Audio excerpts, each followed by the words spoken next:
近期新股市場真係好難玩，以前都要等到 IPO 真正上市過山車先開動，而家好多時暗盤時段已經上演超級過山車，可以由升超過1倍，轉眼變成倒跌，真係令人嘆為觀止。而且有啲好多人抽嘅新股竟然表現好差，冇乜人抽嘅反而表現得非常好，原因點解？你懂㗎？微鏈就唔講啦，直接同你分析一下碧潤科技6082呢一單 IPO。簡單啲嚟講，碧潤科技做嘅生意就係研發出嚟俾電腦用嘅超級引擎，專門用嚟處理人工智能 AI 嗰啲極之複雜嘅運算。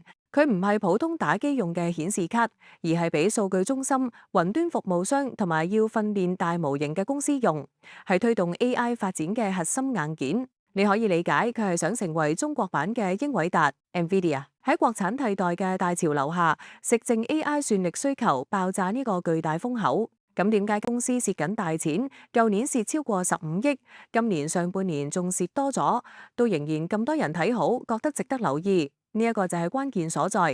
第一，蝕錢嘅原因好明確，就係將幾乎全部身家攞去燒研發。佢超過80%員工都係工程師，研發開支佔總支出70%以上，即係話佢唔係生意失敗而蝕，係為咗搏未來而瘋狂投資。喺晶片呢個高科技戰場，唔投入就肯定冇得贏。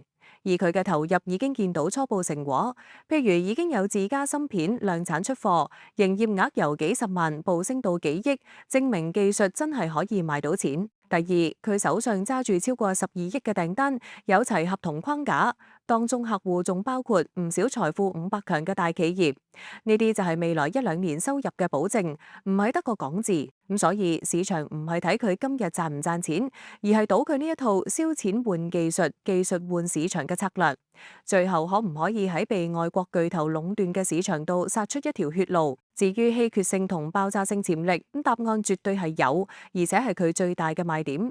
稀缺性在於佢將會係港股第一隻，亦係暫時唯一一隻純正嘅 GPU 芯片股。你想喺港股投資中國 AI 算力核心硬件，幾乎冇得揀，佢就係獨市。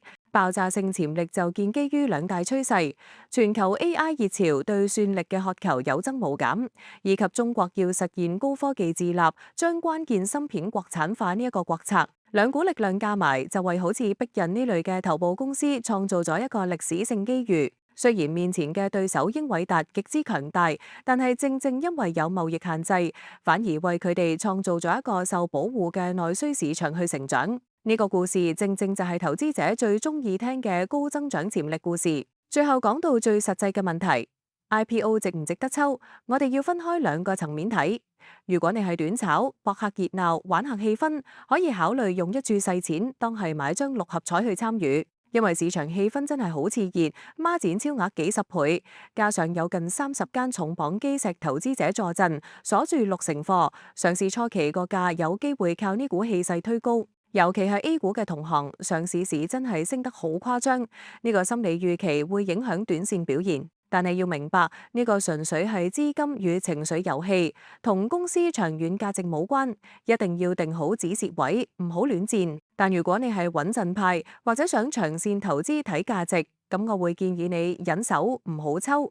上市之後慢慢睇清楚先。點解？因為港股同 A 股嘅玩法同投資者完全唔同，喺香港上市嘅國際資金好現實，好快就會回歸基本步，睇公司幾時可以止血，啲訂單轉化成盈利嘅能力有幾強。以而家年年蝕10幾億呢一個情況，股價好難有長期支持。咁所以長線價值嘅信徒應該等佢上市後出多幾份業績，睇到虧損真係有縮窄跡象，收入持續大增嘅時候，先再考慮都未遲。總括嚟講，碧潤科技係一單概念爆燈、現實艱難嘅 IPO。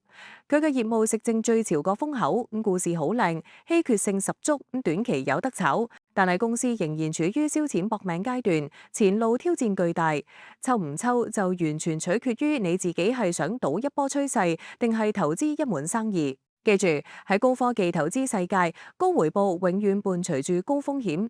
如果想知道更多新股潛力股同埋潛力幣資訊，就記住 subscribe 我哋嘅頻道同埋 like 我哋條片啦。